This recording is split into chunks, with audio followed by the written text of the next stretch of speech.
Welcome back to my channel. New chapter, new beginnings. I am thrilled to share my latest adventure with you as I take on a new role and face new challenges head on. It's time to turn the page and start a new chapter. I am looking forward to sharing my experiences, successes, and setbacks with you. When we were celebrating on August 14, 2018, I was training at the DHQ hospital. That night, my classmate and I were celebrating Independence Day. We took a selfie and were about to upload it on Facebook. I was struggling to think of a caption for the picture. I felt completely confused because I was scared that if I used the wrong caption, everyone would make fun of me. My English was not very good at the time. I asked my friend what I should write. He suggested celebrating Independence Day in the HQ hospital. However, when I put it into a translator, it showed celebrating Independence Day at the HQ hospital. I was confused about whether to use at, in, or on. My friends started teasing me, saying things like, "Your English is so weak. How did you even get into a paramedical diploma program?" I felt so ashamed of myself.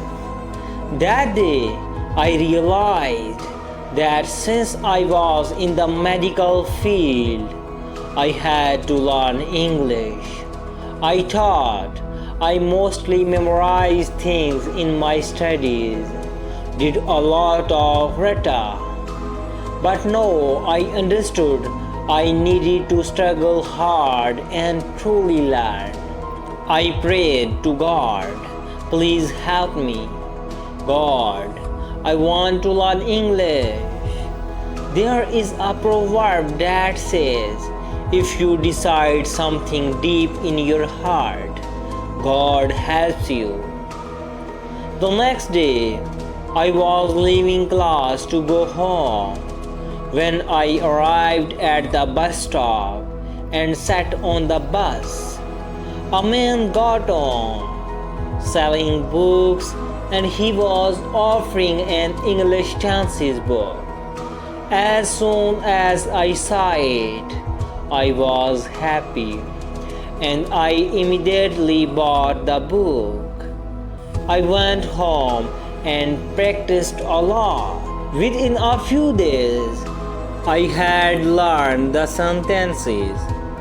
I was so happy. Finally, I completed my paramedical diploma with good marks. After passing my diploma, I started looking for a job. I applied to both private and government sector jobs. But wherever I went for an interview or test, I was not selected. I was upset, but I never gave up. One day, my father took me to the THQ hospital to inquire about a job. When we reached the emergency department, he asked an employee, "My son has completed a paramedical course. How can he get a job in this hospital?"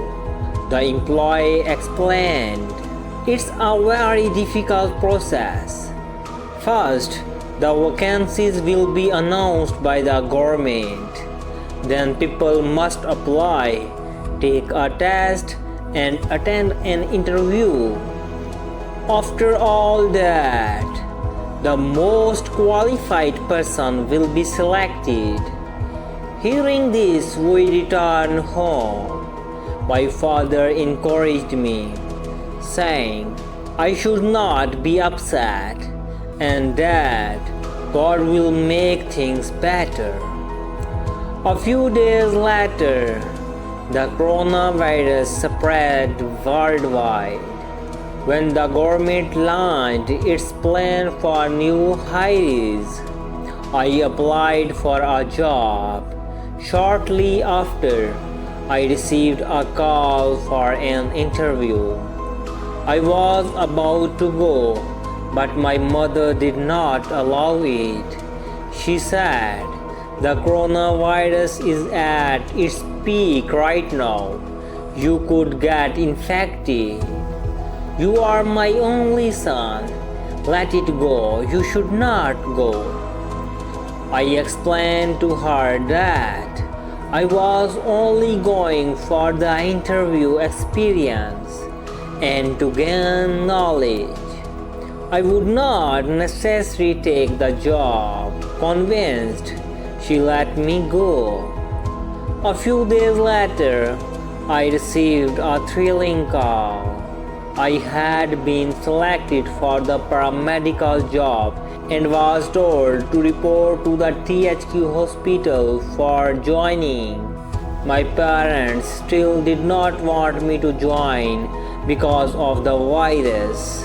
I convinced them, arguing that the infection was not exclusive to the hospital and could happen anywhere, even at home. I emphasized I have a valuable skill and people need us in this situation. We must join. Don't panic, God will make things better. They finally let me go.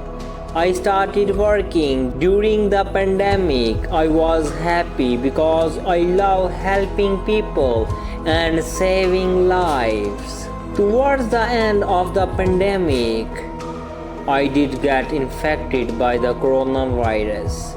I remember living alone in my room, completely isolated, applying necessary precautions like using PPE.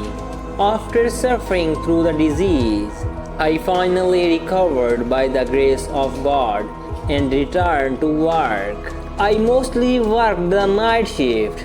Sometimes rescue department employees would visit and tell me, "Your height and personality are great.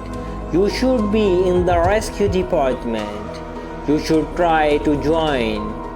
You would be selected easily and you would look great in the uniform." Their words deeply moved me and I started seriously thinking about a career in rescue. A few days later, some vacancies were announced in the rescue department for an emergency medical technician (EMT) role, which involves providing first aid. I applied for the job but did not resign from the health department. The rescue department conducted a test, but I could not pass the written exam. I decided it would be better to focus on my role in the health department, so I continued there. After my 2-year contract was completed, the government ended the contract, dismissing all employees who had been hired during the pandemic. I was deeply saddened and felt the government had mistreated us, using us only for their immediate need. I was anxious, but I never gave up. I kept applying for jobs. After some time, I was selected for the rescue department. I was excited and overjoyed to finally achieve my goal. The journey continues. Stay tuned for more updates and let's see where life takes me next. With a new chapter comes new opportunities. I am eager to see what the future holds and I am grateful to have you cheering me up.